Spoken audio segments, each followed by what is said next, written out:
समीर ने लिखा है कि आप कहते हैं कि अपनी अनहैप्पीनेस पर काम किया जा सकता है, लेकिन कई चीजें ऐसी होती हैं कि they are not in your control. उस वाली अनहैप्पीनेस पर आप वर्क कर ही नहीं सकते क्योंकि वो चीजें आपके हाथ में हैं ही नहीं। समीर ने बताया है कि उसका 19 साल का बेटा है जो बचपन में ठीक ठाक था, लेकिन टीन एज आते आते वो काफी एग्रेसिव हो गया। ना तो पढ़ाई ढंग से करता है, ना ही कोई और काम करता है। कभी कभी लगता है वो डिप्रेशन में जा रहा है, तो कभी लगता है एमे ही ड्रामा कर रहा है। काफी काउंसलर्स और साइकोलॉजिस्ट के पास भी दिखाया है, लेकिन कहीं भी कुछ फर्क नहीं पड़ा। वो खुद भी परेशान ही रहता है और हमें भी उसकी वजह से परेशानी होती है।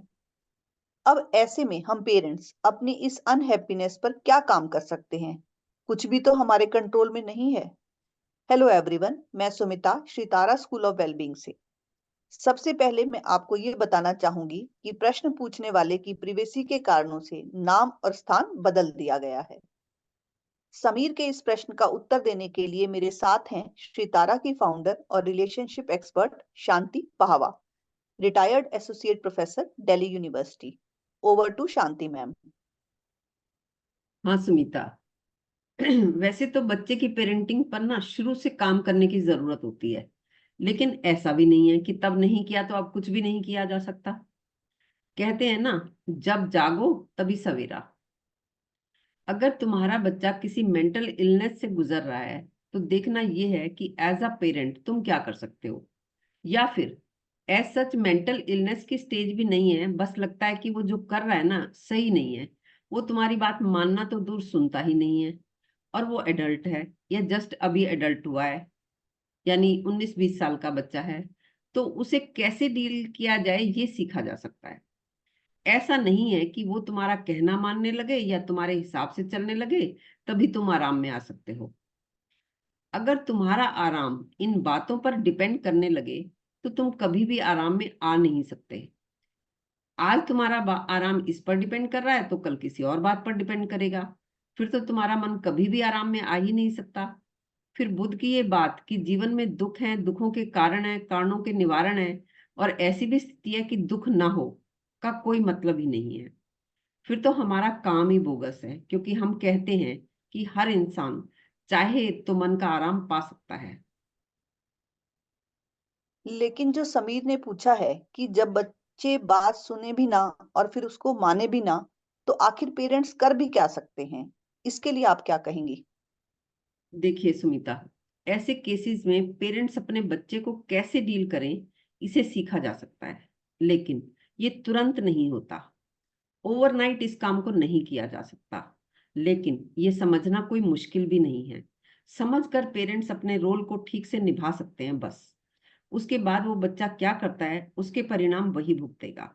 वो ठीक है कि वो आपका बच्चा है तो कुछ तो असर आपके ऊपर भी होगा, लेकिन जो किया जा सकता है तुम उसे करने में जुट जाओ। तो ये मेरा अनुभव है कि तुम्हारे मन को आराम आ जाता है। लेकिन तुम काम तो करो ना, और सिर्फ इस फिक्सेशन के साथ जीते रहो कि जब हमारा बच्चा हमारी बात माने या कम से कम सुने तो सही, तभी हमारे मन को आराम आएगा। तो फिर कुछ नहीं हो सकता। तुम सिर्फ वही कर सकते हो जो तुम्हारे हाथ में है। तुम्हारे हाथ में है कि तुम उसे जिम्मेवार बनाओ। उसके जिम्मेवार बनने में जो तुम्हारा रोल है उसे तुम समझो और निभाओ। उसे करने के बाद भी अगर वो अपने लिए जिम्मेवार बनता नहीं है, या बनता है और बनता है तो कब बनता है, ये ठीक ठीक बताया नहीं जा सकता। लेकिन किया यही जा सकता है, और जो किया जा सकता है उसे तुम कर लोगे तो तुम आराम में आ ही जाओगे।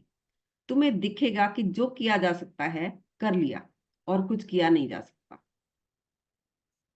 ये बात तो क्लियर हो गई कि सबसे पहली इंपॉर्टेंट बात है एज अ पेरेंट अपने रोल को समझना और फिर निभाना। अब यहाँ प्रश्न ये उठता है कि जब बच्चे बात नहीं मानते, नहीं सुनते, तो इस वजह से भी पेरेंट्स का अपना एक ट्रॉमा होता है, चिंता होती है, परेशानी होती है। वो हेल्पलेस सा फील करते हैं। तो वो खुद अपनी इस परेशानी के लिए क्या कर सकते हैं? देखो सुमिता, जैसा कि मैंने पिछली रिकॉर्डिंग में भी कहा कि तुम्हारे पास दो ऑप्शंस होते हैं। पहला ये कि तुम्हारा एटीट्यूड हो सकता है कि जीवन है तो दिक्कतें तो रहेंगी ही, प्रॉब्लम्स अंतहीन हैं, इन्हें सॉल्व किया ही नहीं जा सकता, तो हताश होकर तुम बैठ जाओ। और तुम्हारा एटीट्यूड ये भी हो सकता है कि जब भी समस्या आए तो उस पर रुका जाए और उस पर काम किया जाए, किसी की मदद लेनी पड़े तो ली जाए। तो तुम्हारा समस्याओं से निकलना निर्भर करता है इस बात पर कि इन दोनों ऑप्शंस में से तुम क्या चुनते हो।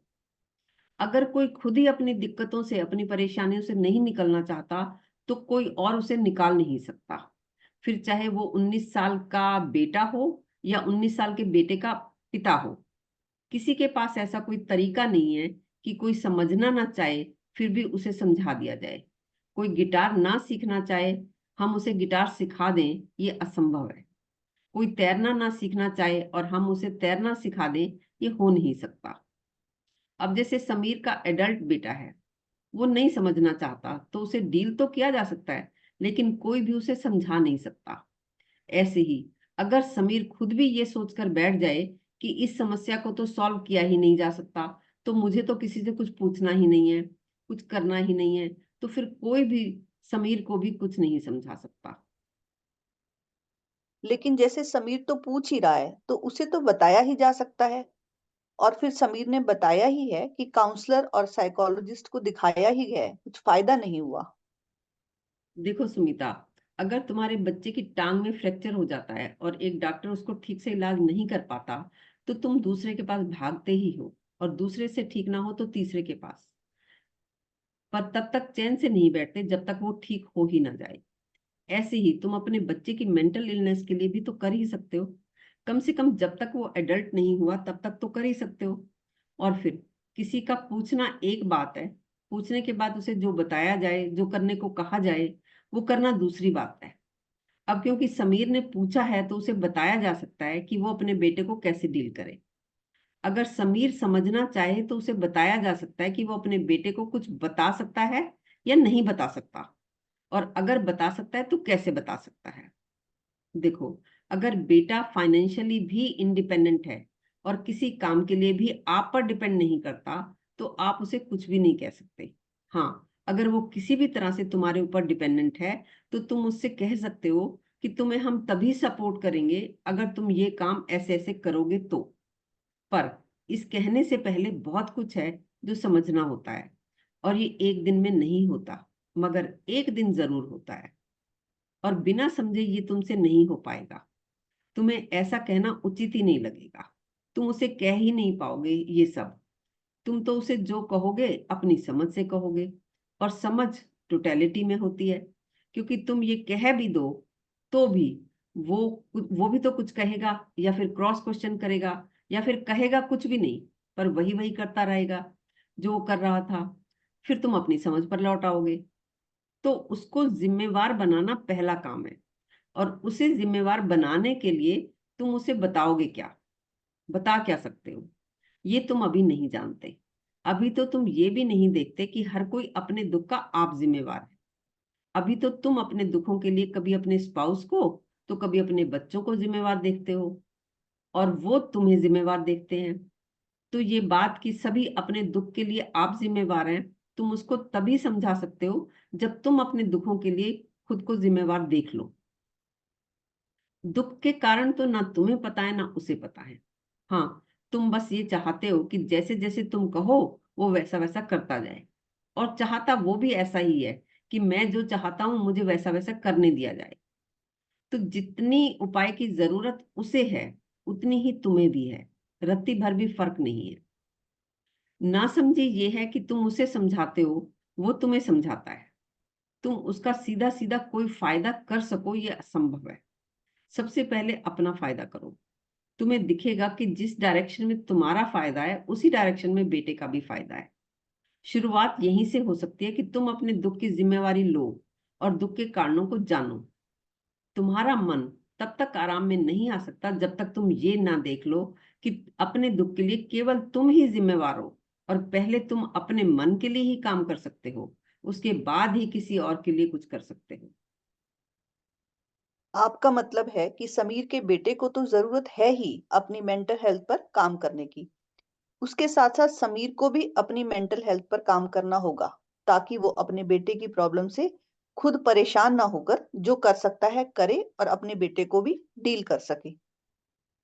असल में केवल समीर और उसके बेटे को ही नहीं, सभी को मेंटल हेल्थ पर काम करने की जरूरत है, चाहे वो मेंटली सिक भी नहीं है।